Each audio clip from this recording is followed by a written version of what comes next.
Welcome, today I'm showing how to change screen recorder sound settings into Infinix Hot 12i.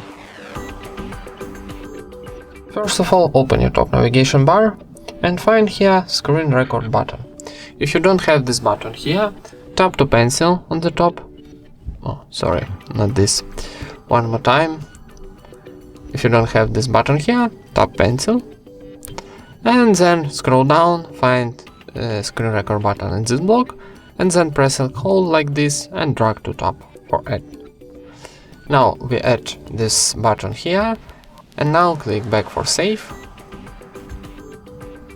And when we add this button, press and hold.